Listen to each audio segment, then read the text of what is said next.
Welcome to the RMB News Report radio broadcast for Wednesday, January 9th, 2013. Tonight there'll be a little follow-up on yesterday's program, which was pertaining to leftists and liberals, communists, socialists, progressives, call them whatever they feel like calling themselves for the day. I've received a YouTube message from Claudia in San Francisco. She says, I was raised in an ultra-liberal home, but realized early that the ultra-liberal thinking of my parents made absolutely no sense and was not logical. As you pointed out in your video, it was against human nature. That she's referring to their ultra-liberal views. And she goes on to say that I am now in my third year of college and have seen every day the leftists, socialists, and communists outside of the student union attempting to recruit the new students. When conservative speakers are on campus, I have also seen that these same radicals attending simply to disrupt and try to outshout the speaker.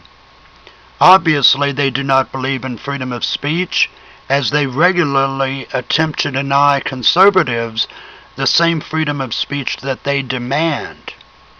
They, the liberal radicals. They are also not at all civil in their debates. If they are in fact losing a debate, they resort to calling their opponent a racist. But when the radical Black Panthers or the Hispanic Brown Berets are speaking on campus, and both of those groups are calling for the actual slaughter of white men, women, and children, these very same leftists are nowhere to be found, or some are actually there applauding the Black Panthers or the Brown Berets, even though most of the radicals are white themselves. And she goes on to say that to me it makes about as much sense to me as Michael Moore saying that white people who own guns are racist, even though it is written right there in the Bill of Rights, and Michael Moore does not say if black people or Hispanic people are racist if they own guns. I can only presume that he thinks that only white people can be racist. And she closes by saying, thank you for your program yesterday. Claudia from San Francisco, you brought up some very good points, and if you're in your third year of college, I would imagine you're 20, 21 years old, and for you to have become, to see all the illogical thought patterns of the ultra-liberals at an early age, you're to be commended, because you've got that spark within you, that deductive reasoning that is unique with a lot of young people. So for you to have acquired that on your own, even though you've grown up under the influence of the ultra-liberal left that you indicate your parents were, you are gifted. And you should try to use that to influence some of those in college. Now, I know, as you point out, that the leftists are totally are willing to deny other people freedom of speech, as they regularly demonstrate when anybody speaks of a subject that is in contrary to what they believe. This is a typical tactic of the leftist. And it's a tactic that they are regularly taught. They didn't fall upon this by accident. They're actually taught.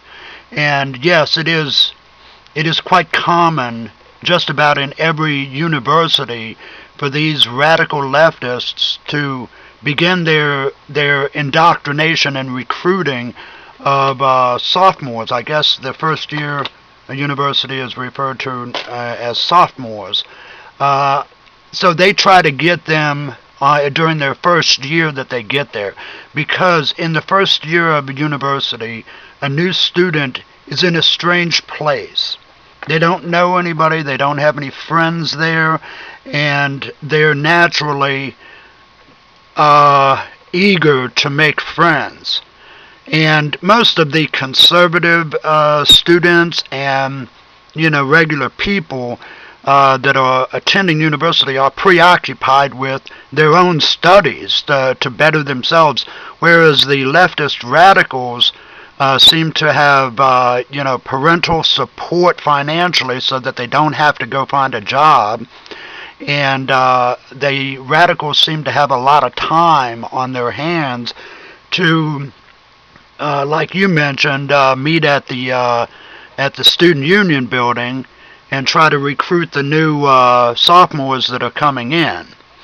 That is, the universities are known to be fertile ground for recruitment by the radical left. And you're absolutely right about them denying anybody else freedom of speech. If you speak, if you are a conservative speaker, then you're going to have them attend your speech simply to try to cause a disruption. And that's their tactic. Now, yes, and it is also typical that whenever the left is losing a debate, whether they're a newspaper reporter or an interview, such as happened just the other day with what's his name from England, the Alex Jones is the fella from Texas who was being interviewed by the other fella on CNN.